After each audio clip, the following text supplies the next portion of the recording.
What I'm going to try to do in this video is draw together the various concepts I've been working through in my earlier videos with you, and in particular the larger notions of unity in opposition, unity in complexity, and so on. And as I was pointing out earlier, one of the things that Campbell is trying to do is to get us to see beyond the kind of comforting, even if uncomfortable, sense that the world can be divided up into various oppositions. And one of those oppositions, interestingly, that he takes on is tragedy versus comedy. And tragedy and comedy are ancient genres that go back to ceremonial settings. These were acted out dramas to engage the human imagination into some larger divine drama, where the human and the drama, come into some sort of relationship together on the stage. And this earth that we live on right now is that larger stage. So here, again, we're in the prologue, the section on monomyth from Hero with a Thousand Faces. And again, the text that we're using are the PDF version on the left and the hard copy version on the right. The NWL references will be to this one, New World Library. And let's get back to the major theme, the one that kind of obsesses me overall in Campbell's work, the statement about the relationship between eternity and time, which also is posed as a binary opposition, but in reality is in a much larger unity. The hero, as the incarnation of God, is himself the navel or axis of the world, the umbilical point through which the energies of eternity break into time. So if you think about the hero's journey in this context, there's much more going on than simply some individual story. The work of the individual is bringing together a much larger human and beyond that cosmic story, and resolving that, hopefully by the end, into a newer sense of how everything returns, getting back to Advaita Vedanta, the ancient backbone of much Hindu belief, that the opposition between the divine and the human is an illusion, that kind of dualism isn't real. It's Advaita, and so on. So he's taking a look at literary genres, and we'll be doing that in our class too, including film as a mode of literary expression, literary genres as modes of life, and his life in time theme again coming up here, and as part of the mystery of dismemberment. And mystery here is not used in the way we use it colloquially, as in something we just don't understand, a kind of mystery story in a television drama, and we're seeking to find the clues that will give us the answer to this mystery. Mystery refers to the ancient initiatory activities and belief systems that try to come up with a way of staging our relationship to the divine, to ultimate reality, to truth, whatever you might want to use as that kind of ultimate principle that animates everything. So the mystery of dismemberment is not just something we don't understand. It's that this dismemberment, the tearing apart of our everyday simple consciousness in order to make us recognize that we are actually put together in terms of some larger cosmic principle, is a necessary stage on the path of enlightenment. So modern romance, and again, romance here doesn't mean love or a love story even, but the kind of quail I mean Grail quests. I was going to say I got the Q mixed up in there. A Grail quest in which the hero is leaving a sick society, going out to find the remedy after encountering many obstacles along the way, and if successful, brings the remedy back to heal the society that was once sick. So we still have this situation now. This is the animating principle behind much of our drama, the action films, and so on, the Marvel movies that give rise eventually to Black Panther, as we will see. Modern romance, like Greek tragedy, celebrates the mystery of dismemberment, which is life in time. We are born, but we will die. So we come into the world perhaps whole, but we will leave it, we will be separated, at least life from the body at that point. The happy ending is justly scorned as a misrepresentation. So here, what we're getting is Campbell taking a look at tragedy, which is one way of focusing on this mystery of dismemberment, but strictly from the negative side. The happy ending is a kind of evasion of the deeper truths of the tragedy, or so those who favor tragedy would say. But Campbell is trying to take us beyond these oppositions between tragedy and comedy and our simple assumptions about them. So the happy ending is justly scorned, according to the tragedian, as a misrepresentation.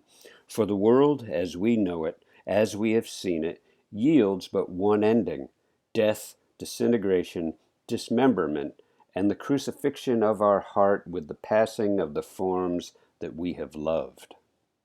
The forms is a theme that Campbell keeps coming back to, and these are the kinds of structuring that help us make sense of our life in the world of time. But when eternity breaks through, what it immediately does is shatter these forms. Tragedy, in Campbell's view, is a kind of misguided uh, uh, focus on the dismemberment without the awareness of the rebirth, the rememberment that comes as a result of this. Modern literature, by which Campbell, writing this book in the 1940s, devoted itself, we can say modern literature is devoted in great measure to a courageous, open-eyed observation of the sickeningly broken figurations that abound before us, around us, and within. So in the literature, especially in Anglo-American literary culture, including the Irish, in this case James Joyce, are taking on these ancient mythic structures in order to try to make sense of life in this world now, especially after the shatterings of World War I. You see modern literature focusing perhaps obsessively on the broken figurations around us. And it's an attempt to try to look for some deeper meaning, perhaps, in all this shattered world. And as you can see in this book cover image here, Joseph Campbell, one of his earliest works was an attempt to make sense of the great Irish novelist James Joyce's final work, Finnegan's Wake.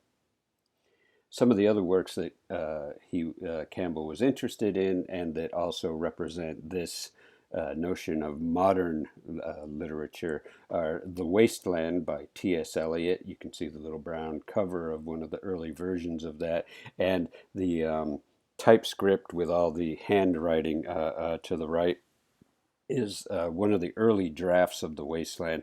Eliot wrote The Wasteland. All the handwriting there is by Ezra Pound. They're both American expatriates living in Europe at this time. And Pound's Cantos, you can see that book cover there, is his own way of drawing this kind of mythic universe together to try to make sense of contemporary life. And James Joyce's book Ulysses is a retelling, as you can tell by the title, of the story of Ulysses, but set in one day in Dublin.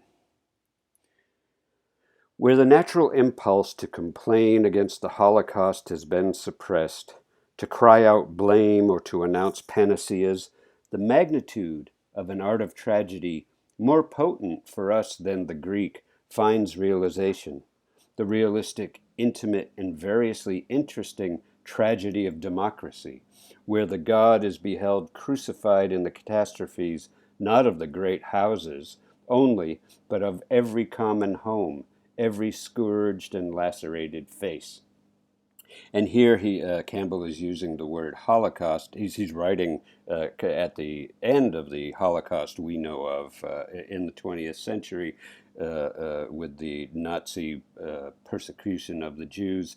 But he's using the word Holocaust in a larger sense. There were many other Holocausts in history, and it's an experience of ultimate tragedy and destruction. And in his sense, one of the things we find is this tragedy of democracy. And in many ways, I'm suggesting with the image, this tragedy of democracy is confronting us at this very moment. There is no make-believe about heaven. This is again from the tragedian's perspective. There is no make-believe about heaven, future bliss and compensation to alleviate the bitter majesty, but only utter darkness, the void of unfulfillment, to receive and eat back the lives that have been tossed forth from the womb only to fail. But that tragic perspective will be superseded into a higher consciousness. In comparison with all these tragic situations, our little stories of achievement seem pitiful. Too well we know what bitterness of failure, loss, disillusionment, and ironic unfulfillment galls the blood of even the envied of the world. Hence, we are not disposed to assign to comedy the high rank of tragedy. Now again, this statement here is not Campbell's point of view. He's paraphrasing the perspective that puts tragedy in a higher position here. But Campbell says that particular perspective is mistaken, doesn't understand the true dynamics of the relationship between tragedy and comedy. Comedy, again he's speaking from the tragic perspective, comedy as satire is acceptable. As fun, it is a pleasant haven of escape, but the fairy tale of happiness ever after cannot be taken seriously, according to the tragedian. It belongs to the never-never land of childhood, which is protected from the realities that will become terribly known soon enough, just as the myth of heaven ever after is for the old, whose lives are behind them and whose hearts have to be readied for the last portal of the transit into night, which sober, modern, Occidental judgment is founded on a total misunderstanding of the realities depicted in the fairy tale, the myth, and the divine comedies of redemption. And this last half of this statement, notice, first of all, this is all one sentence, punctuated with semicolons and so on, but this is just one sentence. This is, in many ways, perhaps the thesis for the entire course as I see it, that this so-called sober, modern, Occidental, or Western judgment, and by Western, I am using this in the typical sense of meaning Western Europe, the United States, Canada, and so on, modern Occidental judgment is founded on a total misunderstanding of the realities depicted in the fairy tale.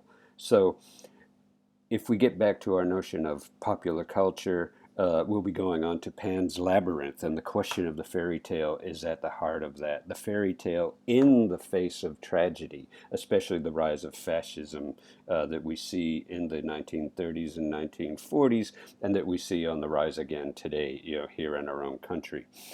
So what is a proper perspective on the fairy tale, the myth, and the divine comedies of redemption. Um, One of the points, and I will make this in many ways throughout the semester, that is that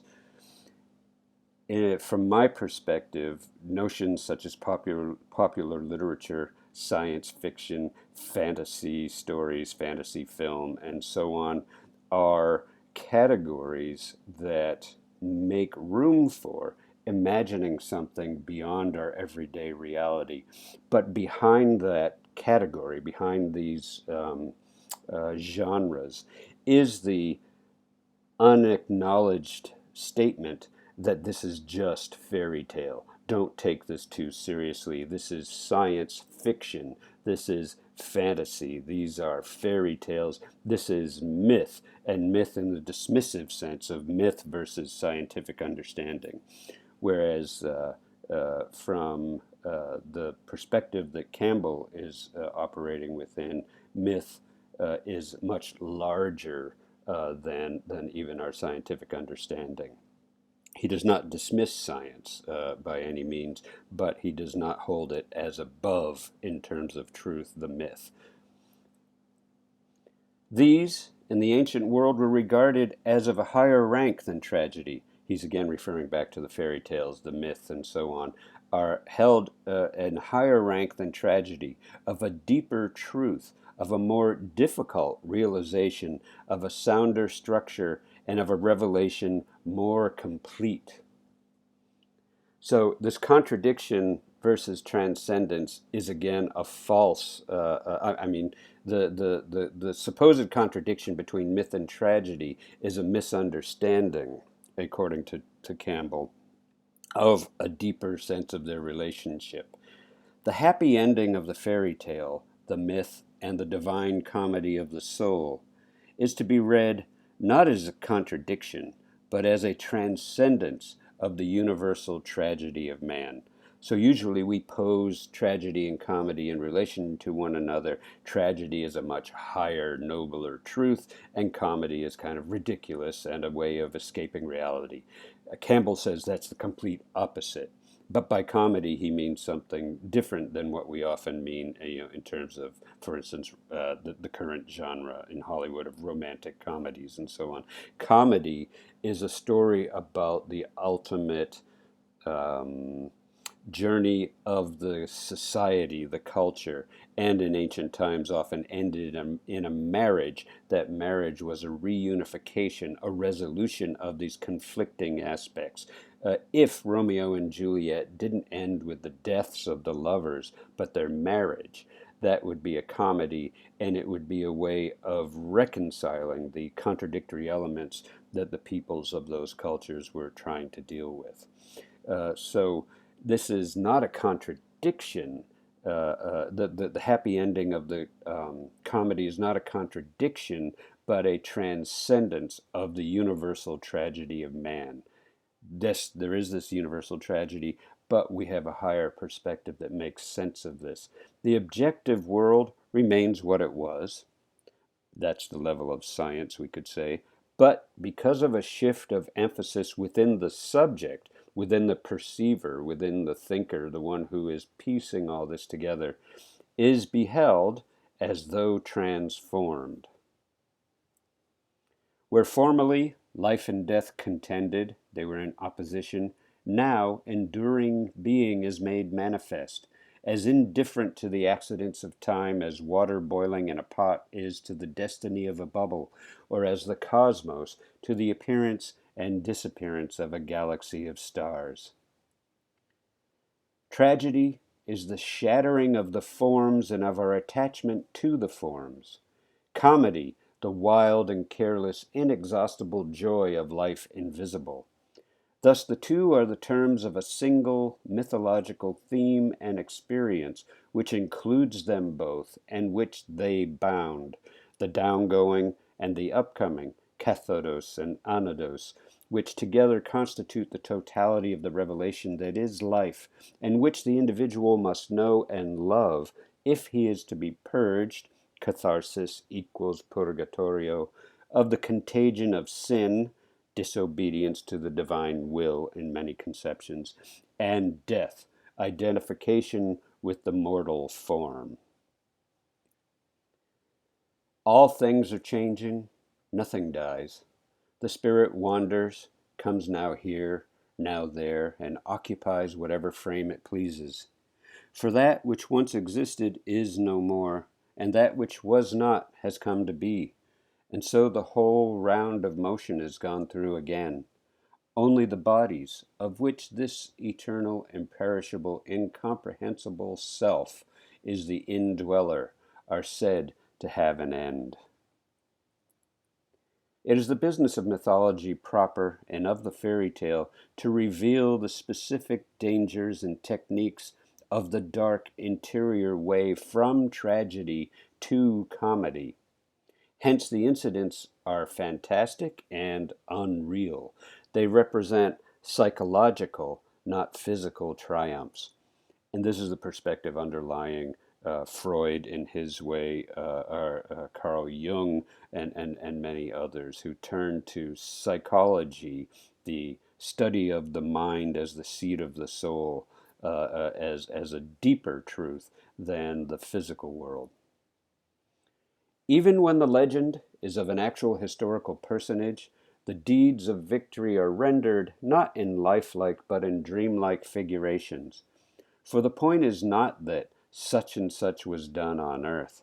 The point is that before such and such could be done on earth, this other, more important primary thing had to be brought to pass within the labyrinth that we all know and visit in our dreams.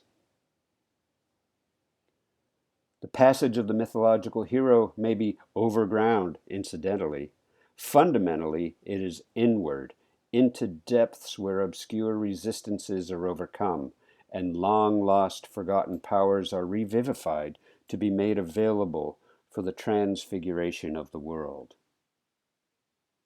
This deed accomplished, life no longer suffers hopelessly under the terrible mutilations of ubiquitous disaster, battered by time, hideous throughout space, but with its horror visible still, its cries of anguish still tumultuous, it becomes penetrated by an all-suffusing, all-sustaining love, and a knowledge of its own unconquered power. Something of the light that blazes invisible within the abysses of its normally opaque materiality breaks forth with an increasing uproar. The dreadful mutilations are then seen as shadows only of an imminent, imperishable eternity. Time yields to glory, and the world sings with the prodigious angelic, but perhaps finally monotonous siren music of the spheres. Like happy families, the myths and the worlds redeemed are all alike. And I want to point out the words in red there: immanent, imperishable eternity, the ultimate principle. Immanent, in this case, it's IMMAN. It means internal, that which is of the nature of what comes from within. It's not imminent with IMMI, which means in a moment of time, but from within. So only of an immanent, imperishable eternity. Eternity is within us, imperishable forever. Everywhere, no matter what the sphere of interest, whether religious, political, or personal, the really creative acts are represented as those deriving from some sort of dying to the world, and what happens in the interval of the hero's non-entity, so that he comes back as one reborn, made great and filled with creative power. Mankind is also unanimous in declaring. We shall have only to follow, therefore, a multitude of heroic figures through the classic stages of the universal adventure in order to see again what has always been revealed. This will help us to understand not only the meaning of those images for contemporary life, but also the singleness of the human spirit and its aspirations, powers, vicissitudes, and wisdom. The two, the hero and his ultimate God, the seeker and the found, are thus understood as the outside and inside of a single self-mirrored mystery which is identical with the mystery of the manifest world. The great deed of the supreme hero is come to the knowledge of this unity and multiplicity, and then to make it known.